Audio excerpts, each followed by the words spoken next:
Mother Teresa చూడండి, ఈవిని గనక మనం మళ్ళీ మొదటి నుంచి ఒకసారి గనక జ్ఞాపకం చేసుకున్నట్లయితే, మదర్ తెరేసాకి అసలు పేరు ఆగ్నెస్ గోన్సా బొజాక్షువు.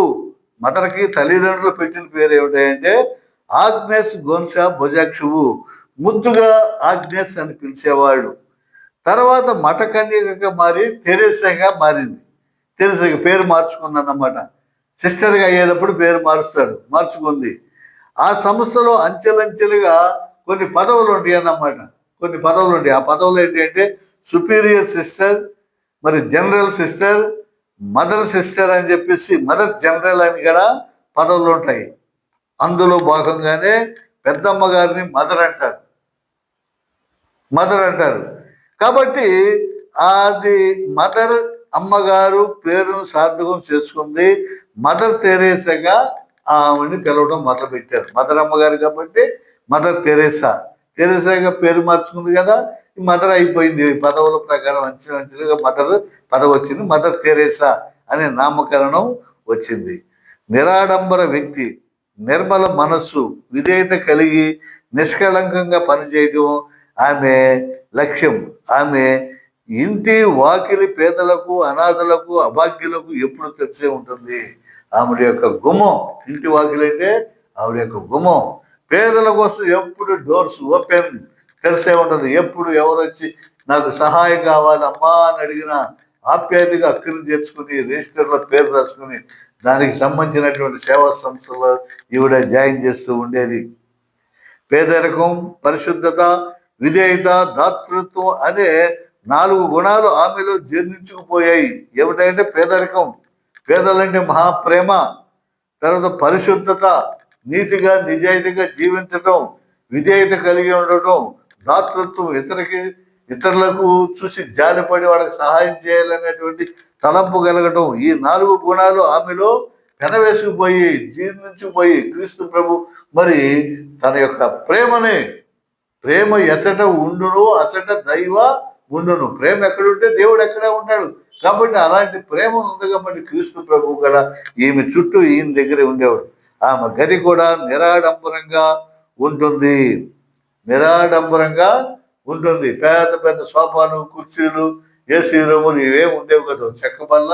చెక్క కుర్చీ, అక్కడ దాంట్లో కూర్చుని వచ్చిన వాళ్ళు కూర్చుండే ఒక బల్ల ఉండేది. వాళ్ళతో మాట్లాడి వాళ్ళ బాధలో ఎన్నికడ తెలుసుకుని మరి మెడలో పెద్ద జపమాల ఉండేది. క్రీస్తు ప్రభు సిలువ ఉండేది. ప్రభువుని ప్రార్థన చేసుకుంటూ ఉండేది. చేసి మరి వాళ్ళకి సహాయం చేస్తూ ఉండేది అన్నమాట. మదర్ తెరేసా చెప్పేది తక్కువ, చేసేది ఎక్కువగా మాట్లాడేది కాదు. ఎంతవరకు మాట్లాడాలో అంతవరకే మాట్లాడేది. నేను అది చేసేస్తా, ఇది చేసేస్తా అని అంటాం. చేసే పనులకి అడ్వర్టైజ్మెంట్లు తీసుకోవటం, ఫోటోలు తీసుకోవటం, ప్రచారం చేసుకోవటం, పేరు ప్రఖ్యాతుల కోసం ఎగబడటం, ఇవి అసలు ఆవిడికి నచ్చవు. చేసేదే కాదు. ఆమె చెప్పేది తక్కువ, చేసేది ఎక్కువ. తక్కువగా మాట్లాడు, ఎక్కువగా పనిచేసి అనే సూక్తితో ఆమె నమ్మకం. తక్కువగా మాట్లాడు, ఎక్కువగా పనిచేయి అనే సూక్తి ఉండేది. ఆమె సందేశం కూడా అదే. ప్రతి పేదవానిలో దేవుడు ఉంటాడు. ప్రతి పేదవానిలో కూడా దేవుడు ఉంటాడు. భగవంతుడు ప్రతి మనిషిలో కూడా పేదవాడిలో ఉంటాడు. వారికి చేసే సేవ, దేవునికి సేవ చేయడం అంటుంది. అదే మానవ సేవ అంటే. ప్రతి మనిషిలో దేవుడు ఉంటాడు. ఆయనకి చేస్తే సాక్షాత్తు క్రీస్తు ప్రభు భగవానికి చేయటమే. కాబట్టి మనిషిని మనిషిగా చూడమంటుంది. మనిషిలో దేవుడు ఉంటాడు. ఆ మనిషిని గౌరవిస్తే నువ్వు దేవుణ్ణి గౌరవించినట్లని చెప్తూ ఉంటుంది. అందుకే ఆవిడ చెప్పేటువంటి స్లోగన్ ఏమిటాయంటే ప్రార్థించే పెదవుల కన్నా సేవ చేసే చేతుల మీద అంటుంది. పద్దాక ప్రభువా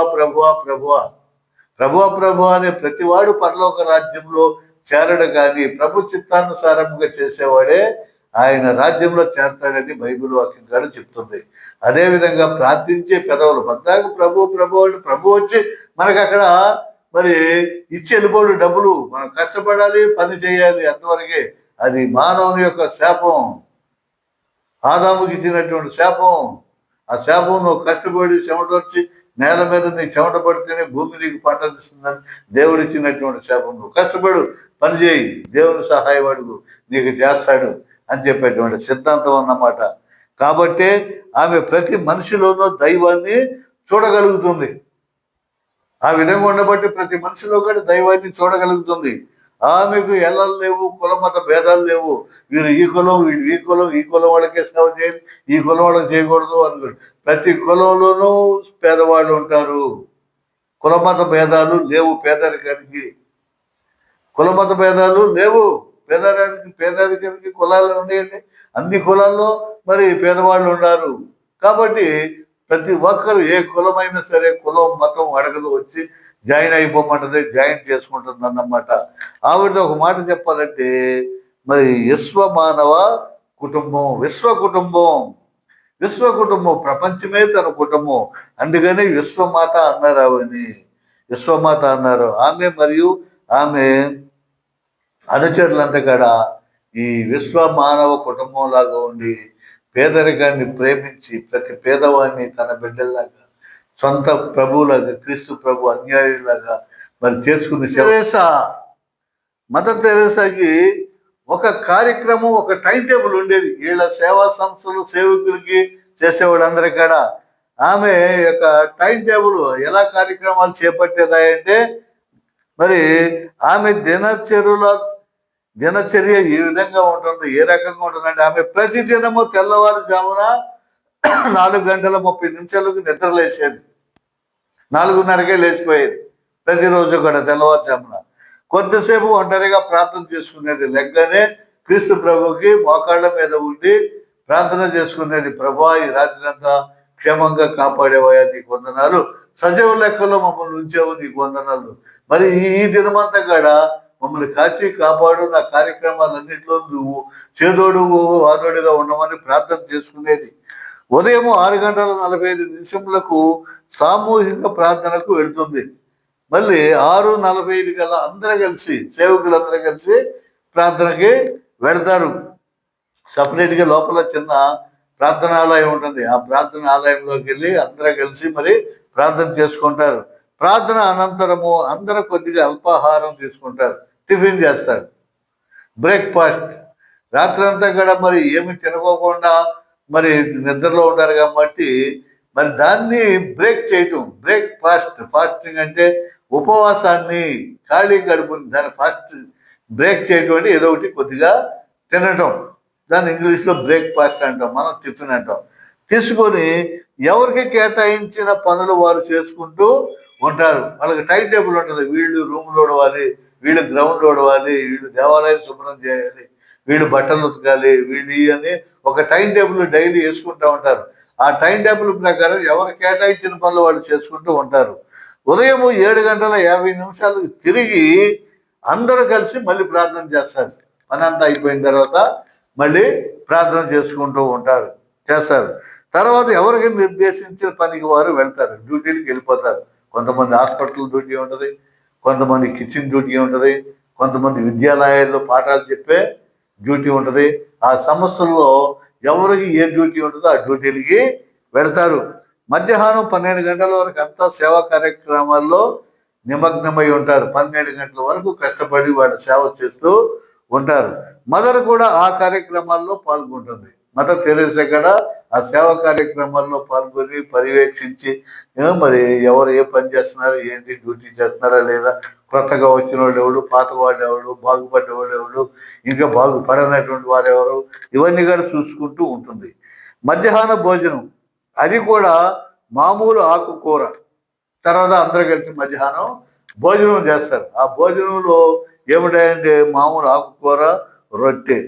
ఆ రొట్టెను కూరగాయ ఆకుకూరలో ఉంటుంది, తింటారు అందరూ.